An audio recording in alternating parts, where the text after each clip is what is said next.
La maison connectée s'impose dans notre quotidien. Capteurs, enceintes, thermostats, caméras, ces objets collectent des données sensibles, parfois en continu. Quels sont les enjeux en matière de RGPD? On en parle tout de suite avec mon invité, Alan Walter, associé cofondateur de Walter Billet Avocat. Alan Walter, bonjour. Bonjour Arnaud. Alors, on va parler ensemble de IA et domotique. Tout d'abord, parlons de la nature des données collectées. Quel type de données personnelles sont collectées par les objets connectés dans un foyer? Eh ben, ces données, elles sont extrêmement diverses.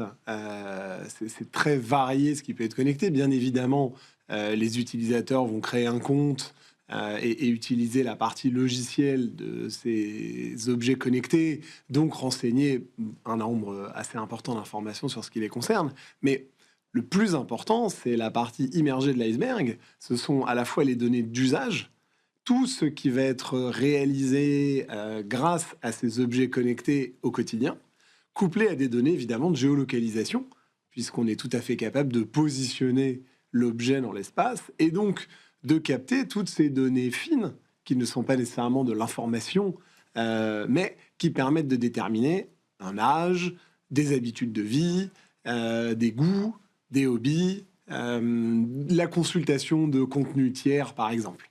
Donc, on comprend que là, il va y avoir des enjeux en matière de RGPD. Bien évidemment, la première étape, alors comme toujours, quand on suit les recommandations de la CNIL, elle est sur l'utilisateur d'avoir une attention particulière à la donnée qu'il va communiquer, à la donnée qu'il va transmettre à un prestataire quel qu'il soit. Mais c'est plus insidieux avec les objets connectés, et c'est là où le fournisseur de l'objet a vraiment une responsabilité accrue. Il doit informer ses clients de manière très transparente, très claire, des données qui sont collectées, mais surtout de ce qu'il en fait et des L'usage, c'est différents important. destinataires. C'est extrêmement important. Et on a vu pas mal de sujets, notamment avec des jouets connectés. C'est d'autant plus important qu'on parle d'usage avec des enfants et donc de l'information a priori sensible.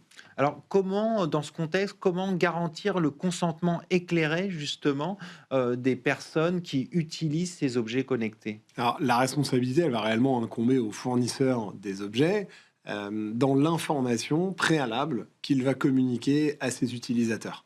Et vraiment faire preuve d'un travail de transparence, mais aussi de pédagogie, parce que quand on s'adresse à des enfants, et des enfants pas forcément petits, ça peut être des enfants qui sont en capacité de comprendre la donnée qu'ils communiquent et l'usage qui va en être fait, mais il faut bien évidemment adapter le discours, ce qui est imposé par le RGPD, d'avoir une capacité de rendre son propos intelligible à sa cible, surtout quand il s'agit d'enfants, par exemple. De ce que vous constatez, est-ce que, justement, les fabricants respectent le privacy by design? C'est extrêmement variable. Vous avez bien évidemment des fournisseurs qui en ont fait même un argument marketing. Ça a été le cas de ce qu'on a pu voir avec les assistants type Alexa pour Amazon ou les HomePod d'Apple. Apple en a fait son cheval de bataille depuis quelques années maintenant, de respecter la vie privée de ses utilisateurs. Mais il n'y a aucune garantie qu'un prestataire plutôt qu'un autre sera plus respectueux de votre vie privée. C'est vraiment, pour le coup, à l'utilisateur de faire très attention.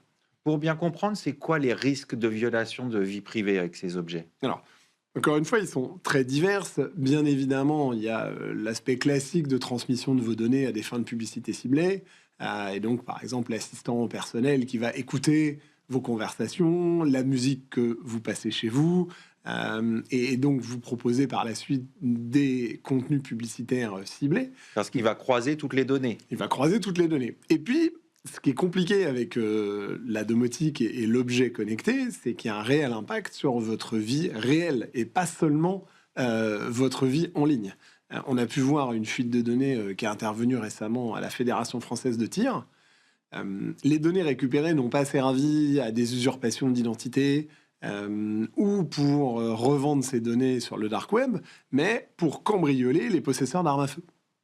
Donc on voit vraiment l'impact dans la vie réelle d'une fuite de données électroniques. Vous avez parlé d'obligations des fabricants. Est-ce qu'ils ont des obligations renforcées? Alors, pas spécifiquement en matière de domotique, Et c'est tout le paradoxe de l'objet connecté. Vous avez le corpus législatif qui s'applique à l'objet. Donc, par exemple, le marquage CE, sans lequel vous n'êtes pas autorisé à vendre vos produits sur le marché français. Mais on oublie souvent, en fait, toute la couche logicielle. Et c'est cette couche logicielle qui va collecter et traiter les données.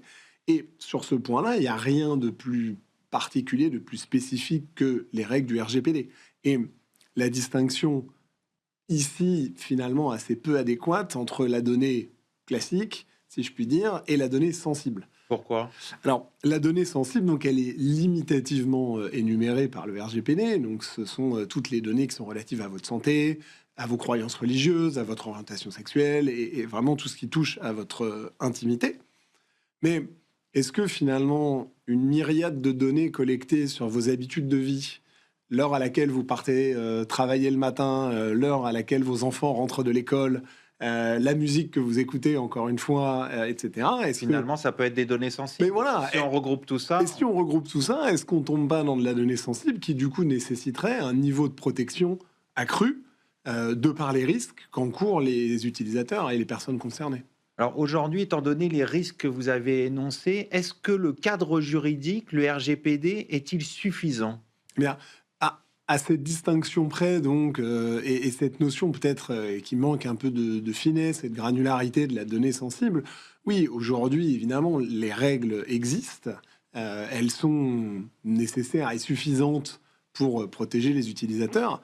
La vraie difficulté, c'est leur mise en œuvre et la capacité, bien évidemment, des autorités de contrôle à pouvoir réellement suivre ces sujets, enquêter et éventuellement sanctionner. Alors justement, vous parlez des autorités de contrôle, elles peuvent suivre tout ça et sanctionner le cas échéant? Alors, ce qu'on remarque quand même globalement, c'est que la plupart des contrôles et donc des sanctions résultent de plaintes d'utilisateurs. Alors, la CNIL, par exemple, définit, elle, des secteurs d'activité qui sont prioritaires par période, mais généralement, tout ça découle d'une plainte. Et de la même manière que dans la vie réelle, il ne peut pas y avoir un policier derrière chaque personne Bien pour sûr. s'assurer que chacun s'arrête bien au stop et ne grille pas les feux rouges.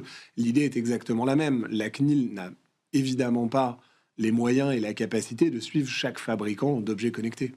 Pour finir, est-ce qu'il y a des bonnes pratiques en la matière à signaler? Eh bien, être très précautionneux sur le matériel et sur les objets qu'on achète. Évidemment, se tourner de préférence vers des fournisseurs qui ont pignon sur rue. Et bien évidemment, comme toujours, faire preuve de la grande prudence avec ce type d'objets, les sécuriser, changer les mots de passe, changer les codes PIN, sécuriser sa box, communiquer le minimum d'informations et s'assurer qu'on a la capacité de faire respecter nos droits. C'est-à-dire, est-ce que j'ai un service dédié à la protection de mes données chez le fournisseur? Est-ce que je peux supprimer mon compte? Car le jour où je me débarrasse de l'objet, D'accord. eh bien, que deviennent mes données? Il faut s'assurer qu'elles sont détruites. On va conclure là-dessus. Merci Alan Walter. Je rappelle que vous êtes associé, cofondateur de Walter Millet Avocat. Merci Arnaud. Tout de suite, on continue. On va parler intelligence artificielle dans les juridictions avec mon assistant pénal.